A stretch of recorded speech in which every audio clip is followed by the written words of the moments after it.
Hello Glamour, I am Tan France. I am known as a style and fashion expert, so we are going to play a little game of vocabulary, UK versus US. My favourite British fashion term is dungarees because it makes no sense and it confuses Americans when I say it. My favourite American fashion term is overalls because it just makes a lot more sense. It's the most simple word for something that is completely practical. So dungarees versus overalls. Every category of clothing has very different terms in the UK and the US. Outerwear is one of them. You guys may say trench, we might say mac, you guys might say raincoat, we might say parka. Shall we dissect which one's which? Let's see. Here we have a trench coat. In England, you can call it a trench, you can also call it a mac. Now, some Brits will say a mac doesn't have buttons. I think a mac is either with buttons or without. It's usually this kind of colour. I prefer the word trench though. I think it sounds much better. The thing that makes this a trench coat is that it has military elements. For example, a broader shoulder, usually a yoke on the back, a belt. That's what makes a trench a trench. It's military inspired. It's something that is very much on trend right now in a bunch of colours. However, I would stick with something classic and it's going to see you through decade after decade after decade. This we call a raincoat here in America. However, in the UK, this is called a parka. Some might say it's called an anorak. However, an anorak is actually more A-line. It doesn't have a gathered waist. So I call this a parka. This is called a windbreaker in America. And I've just been told by a lovely young lady off camera that this is called a wind cheater in England.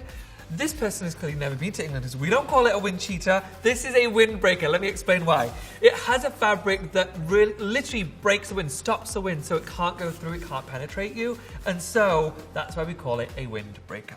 Now here's the thing, sometimes Americans and Brits really do agree. This is a blazer in the US. In the UK, it definitely is also a blazer, there's no difference. And the reason why I love blazer, it's major right now. You can wear it day to night, dress it up, dress it down.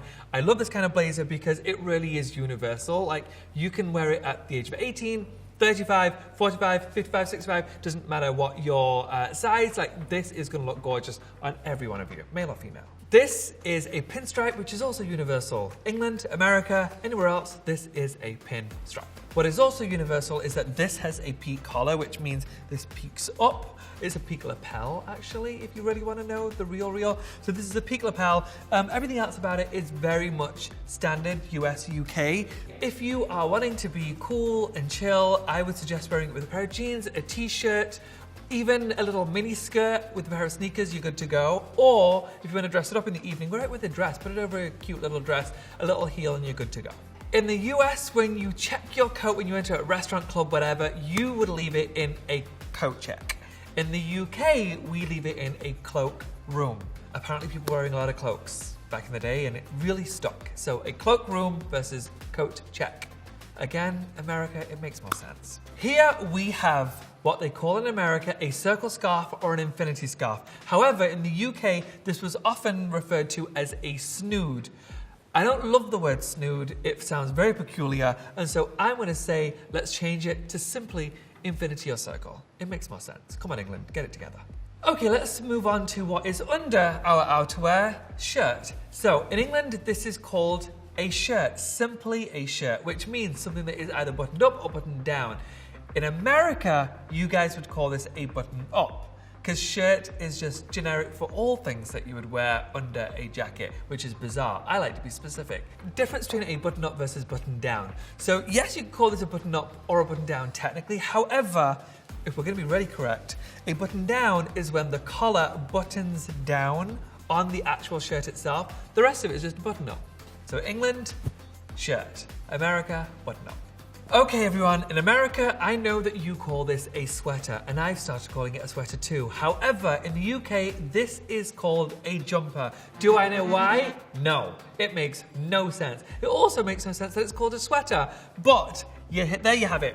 America, sweater. England, jumper. In America, we would refer to this as a thrift store find. It's from a thrift store. However, in the UK, we call it a second-hand shop. We don't really use the word thrift store, we either use second-hand shop or vintage shop. And let me tell you the difference also between those. A vintage shop or a vintage store is somewhere that sells vintage items, so usually over at least 20 to 30 years old, whereas a thrift store is just clothes that somebody's donated. It could have been from this year, it could have been from 5 years ago, but it's not vintage. In America, we call this either a tank top or a cami. In England, we call this a cami or a camisole also. Tank top is not this. A tank top is usually a wider strap. It usually comes up a little bit higher. So this in England, we would refer to as a cami. Now this is what you would call a tank top, which is correct. In England, we call this a vest top. It's got a wider strap up top. It's more like a jersey fabric as opposed to a silky, sexy cami fabric. Okay, so I had said that that is called a vest top, but in America, what you call a vest top is this, which is quite frankly incorrect. This is a waistcoat. This is a waistcoat, not a vest. This in America, you call a pant. In England, we call these a trouser. So a trouser could be, a trouser is something that's just not a jean or like a camo pant. It's this. This is a trouser, not a pant. Now, this is not a pant, you guys. These are pants. In England, this is what we call a pant. So if you're asking somebody about their pants in England, you're asking them something very inappropriate. That's none of your business. We also call them Y-fronts. I know that you call them tighty-whities, but the correct term is Y-fronts. Now, America, I've got something to tell you. This that you call a fanny pack, we find so vulgar back home because fanny in England means vagina. And so when you're talking about your fanny pack, that sends all kinds of weird signals to us. This is called a bum bag. Bum bag. And they've fitted it, weirdly, to pad it out with what in America you call diapers. We call nappy. It's all very confusing, I know.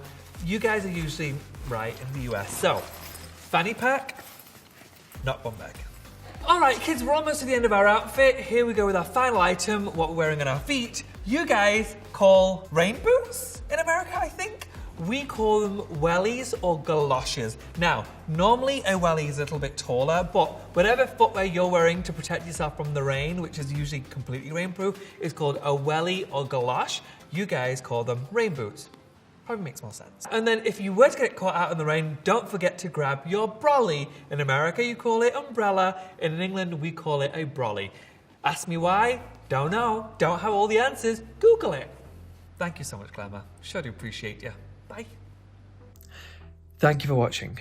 This video was filmed before the coronavirus outbreak, and it is my belief that we need to take a minute to acknowledge the fact that we need to all do our part during these challenging times. So, please stay home, spend time with your family, even if that means virtually.